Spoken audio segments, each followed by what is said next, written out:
What's going on, Reefing fam? March here, Fragbox TV. I'm going to talk to you today about quarantining fish before adding new fish to your saltwater aquarium.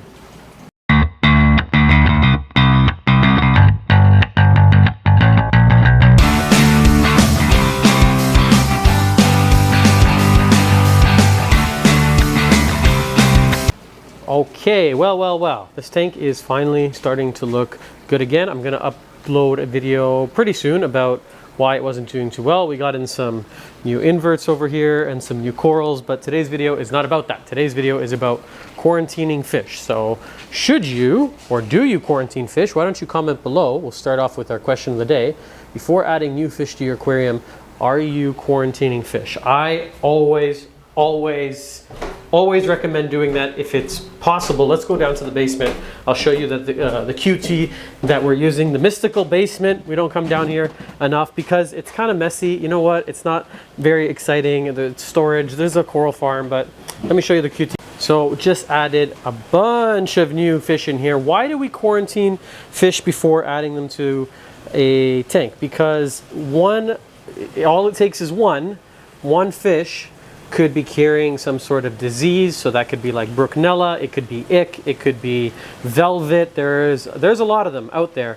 That one fish could have a disease, and what happens is it's very easy for that fish to infect other fish, and one fish adding to an existing population puts the rest of them, it jeopardizes the health of the rest of them. So most of our tanks, we have old healthy populations of fish. So these tanks have been with us for many years, and I don't want to ever risk hurting them or getting them sick by adding a new fish. So what we do is called quarantine. So with COVID, you know, quarantine has become a word that we hear a lot, but it was being used in the reefing hobby for many years before this pandemic. Quarantining, very important. So this is how we do it.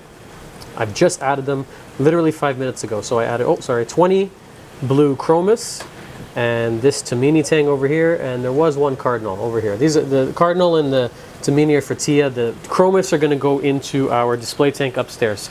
So usually in a quarantine, people are going to run copper. I don't. So my method of quarantining is a little bit different than most people. Let me show you what I'm running here. It's just a Red Sea Reefer 170. I guess it's quite a nice quarantine in terms of an aquarium. There's not a lot going on. There's some bioballs down here for bacteria to process the ammonia from the fish into nitrate. There's a heater. It's really bare bones. So bacteria media, return pump, the heater sends water back up, a really cheap ass LED, Reef Bright LED, and a piece of live rock. Really bare bones, not a lot going on. I don't use copper. I don't use any medications.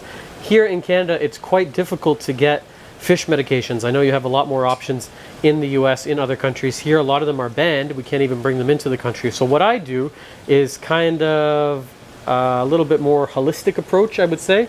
I put the fish in, I feed them heavy with garlic and vitamins from Aquaforce, and then I just monitor. I'm just going to come down and look at them every day or every other day and just inspect the bodies, look at the fins for fin rot, look at the mouth, the faces, make sure they're eating.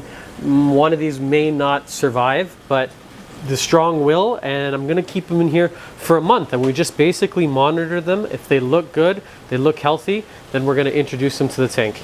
If they don't and we run into issues, we'll run into problems here, and we're not going to jeopardize the other fish that we have in the store. So I understand it may not be practical to set up a quarantine where you are. Maybe you have a Fluval Evo or a small nano tank, and it's not necessarily practical to go out and set up a whole nother aquarium. This obviously is quite an expensive setup, the Red Sea. Some people just use a Fluval Evo as a quarantine tank on its own. Like you can use a 10 gallon, a 20 gallon. If you're going to be quarantining tangs, which I recommend you do because they're very prone to ick. This guy looks pretty good. They came from a reputable source, and the guy that we get our fish from, they're already sitting in copper for quite a good amount of time, but it doesn't mean they're 100% ick-free or pest or disease-free. So we just take this extra precaution. I do recommend doing it if you have the chance to do it. This is part of the reason why we only sell captive bred fish here in the store.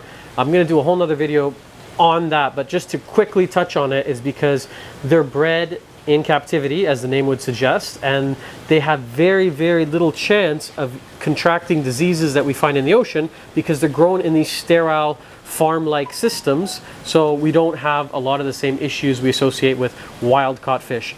These are all wild-caught. I am a little bit of a hypocrite because, no, I'm not a little bit of a hypocrite, I'm a big hypocrite, because we're preaching sustainability and only buying captive bred fish, and then I have a quarantine in the basement where I have wild-caught fish because there's some species that I'm just in love with. I really, really love chromis. I know they're basic, and Tia was looking for a tamini. Most tangs are not captive bred, with the exception of yellow tangs from one company in the US and maybe one other one. Most of the fish are coming straight out of the ocean. We used to sell fish. A lot of them were unhealthy, lots of problems with, but it was really tricky to sell a blue tang to a customer. They take it home, it's not quarantined properly, it doesn't go through copper, it breaks out with ick, it infects the other fish, they end up losing all their fish, and then I had to face a customer once. I remember very vividly this woman, she was crying because she had fish for years. I sold her that tang, killed all her fish, and I got to sit there with a straight face and tell her, I'm really sorry, that's unfortunate, it's kind of part of the hobby, and tough shit, what can I do? You're out of luck, you should have quarantined it. I can't run a business that way, and it was eating me from the inside. So we decided, you know what, let's leave fish. We do corals well.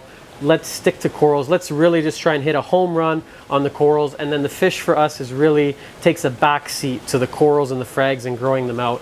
And there's enough of a market that's been okay. We're able to run a business that way. I think we're the only fish store, at least in Toronto.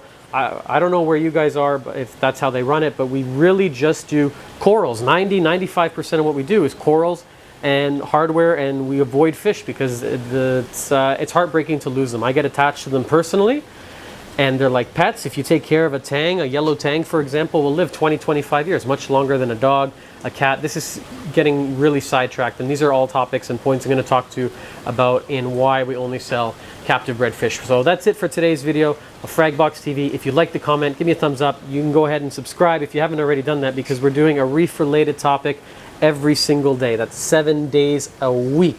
Thank you very much for watching this episode of Fragbox TV.